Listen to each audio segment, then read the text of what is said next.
ja jums vajag mazu un super ērtu starpzemu ūdens irigātoru, tad noteikti nekas nevar pārspēt šo te Oakley A10 modelīti. Ikdienā ūdeni viņam rekur ielej pa šajien iekšā, vai kā apakšā atais silikonu vāciņu ir pat taisno USB-C ports, tas pats, kas mobiliem telefoniem, ar ko mēs izmantojam, lai lādētu. Rekur, šajā te viņš izskatās. Un šim modelim ir 3 dažādi tīrīšanas režīmi, un 2 maigas galviņas ir jau iekšā komplektā, un pēc tam, kad brauc ceļojumos, šo galviņu var noņemt nost un iemest iekšā šeit ūdens tvertnē, un tad viņš paliek pavisam super maziņš. Un daudzi vienmēr prasa, vai tad pietiek ar ūdeni, jo viņš tik super maziņš, piemēram, salīdzina rekur ar šitiem te standartu lielajiem, viņā ir, daudzreiz mazāk ūdeni, un var ieliet.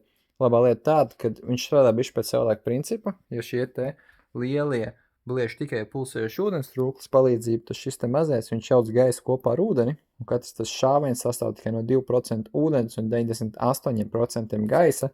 Tas galvenais iemesls, kāpēc viņš var būt tik ļoti maziņš un parocīgs. Un viņam cena šobrīd ir 49 eiro, un viņu var dabūt zaļā krāsā vai tādā balti pelēkā krāsā.